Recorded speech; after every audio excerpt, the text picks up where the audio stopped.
கொஞ்சம் knowledge update பண்ணிக்கலாமா? Recent நியூஸில் அமார்செல் அப்படின்ற ஒரு பொருளை பற்றி வந்துருச்சுங்க. அது என்ன பொருள், அது எதுக்கு பயன்படுது அப்படின்றத பற்றி கொஞ்சம் தெரிஞ்சுக்குவோம்.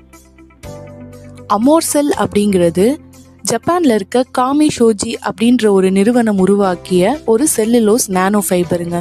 இது மரக்கூழிலிருந்து இந்த செல்லுலோஸ் நானோ ஃபைபரை தயாரிக்கிறாங்க. செல்லுலோஸ் நானோ ஃபைபர்னா என்ன அப்படின்னா, நம்ம பிளான்ட் செல்லோட வால்ல இருக்க ஒரு கெமிக்கல் தாங்க இந்த செல்லுலோஸ். அதை ரொம்ப மெலிசான இழைகளாக கட் பண்ணி எடுக்கிறதுக்கு பேர் தான் செல்லுலோஸ் நானோ ஃபைபர் அப்படின்னு சொல்கிறாங்க.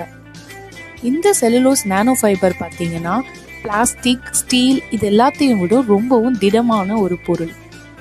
அது இல்லாமல் இதுக்குள்ள கெமிக்கல்ஸ் எதுவுமே கிடையாது. அதனால இது ஒரு பயோடிகிரேடபிள் சஸ்டெயினபிள் ப்ராடக்ட்.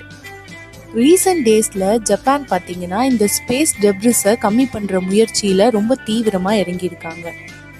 நம்ம ஸ்பேஸுக்கு ரிசர்ச்காக நம்ம அனுப்புகிற சேட்டிலைட்ஸ், ராக்கெட்ஸ் இது எல்லாமே அதோட வேலை முடிஞ்ச உடனே அங்கேயே விட்டுருவாங்க. அது பார்த்தீங்கன்னா நம்ம ஸ்பேஸில் மிதந்துட்டுருக்கோம். அதுதான் சின்ன சின்ன குப்பைகளாக மாறிடும்.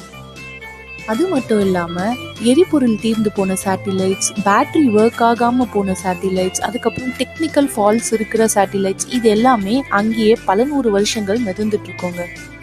எல்லாமே ஒன்றோட ஒன்று மோதிக்கும் போது அதிலிருந்து நிறைய துகள்களாக அது மாறி அதுவும் அங்கேயே மிதந்துட்டுருக்கும்.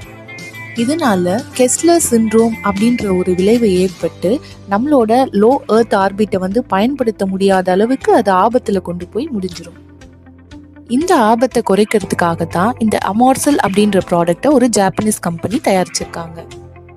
சேட்டிலைட்டோட சின்ன சின்ன பார்ட்ஸில் இந்த அமார்செல்லை பயன்படுத்தி சேட்டிலைட் அதோட வேலையை முடிச்சுட்டு அட்மாஸ்பியருக்குள்ளே நுழையும் போது அது அங்கேயே எரிஞ்சு சாம்பலாயிடும்.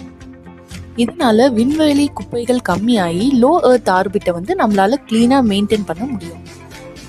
இந்த அமார்செல்லை dream material for space industry அப்படின்னு மென்ஷன் பண்ணுறாங்க. 6 மாத காலத்துக்கு இதை ஸ்பேஸில் வச்சு இதோட டியூரபிலிட்டியை செக் பண்ணுறதுக்காக முடிவு பண்ணியிருக்காங்க. இந்த சோதனை இன்டர்நேஷ்னல் ஸ்பேஸ் ஸ்டேஷனில் தாங்க நடக்க போகுது. விண்வெளி குப்பைகள் அகற்றுறதுல அமார்செல் ஒரு முக்கிய பங்கு வகிக்க போகுதுங்க. தேங்க்யூ.